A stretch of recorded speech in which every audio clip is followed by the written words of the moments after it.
Am I the a-hole for telling my cousin that his emotional needs are not my problem and to get a job instead? My cousin 30N and his girlfriend 32F recently had to move out of their place after his girlfriend lost her job. My cousin has been unemployed for quite some time due to his mental health, which is a sore subject for him. This will be relevant later. His girlfriend has been job searching, but it's a long process and they need somewhere to stay in the meantime, so they've been staying with me 23N and my roommate 22M. I didn't love this arrangement in the first place since we have a 2-bedroom apartment and I've needed to move into my roommate's room to make space, but it's family and my roommate says he doesn't mind having me in his room for now. Plus my aunt is paying us, so whatever. The problem is that my cousin and his girlfriend have insisted on bringing their emotional support dog with them, not a service dog. It's technically fine in terms of our lease, and I don't mind dogs in general, so at first I said okay, but this thing has been a nightmare. It's loud, pees on our floors, and it chewed up one of our couch pillows. My cousin and his girlfriend think this behavior is hysterical and endearing, but every time my roommate and I tried to bring up that we'd rather they find somewhere else for their dog, they go on and on about how they can't possibly part with their fur baby and just will not hear it. This all kind of culminated last night because my roommate had an important presentation this morning, so he tried to go to bed early last night, but the dog would not stop barking. My cousin and his girlfriend were all like,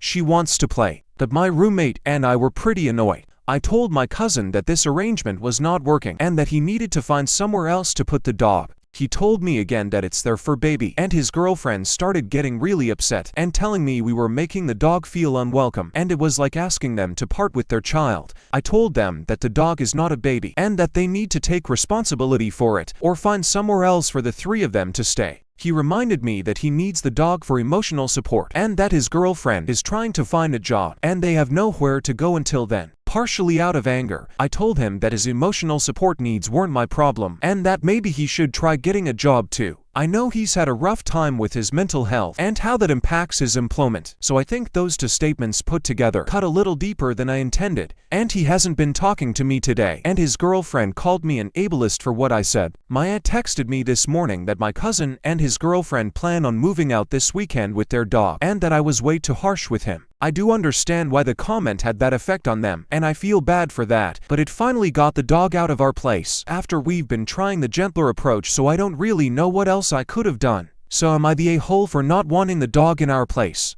Here are the top comments. Oh, so they did have somewhere to go after all. Phew, was what OP said on the harsh side? Yes, was it justified in dealing with inconsiderate manipulative freeloaders? In my opinion, yes, and not the a-hole. Not the a-hole. Sounds like you've been super accommodating, turning your living situation into a zoo. A barking emotional support dog during a crucial work presentation is just next level. While it's tough that he's struggling, everyone's comfort matters in the house.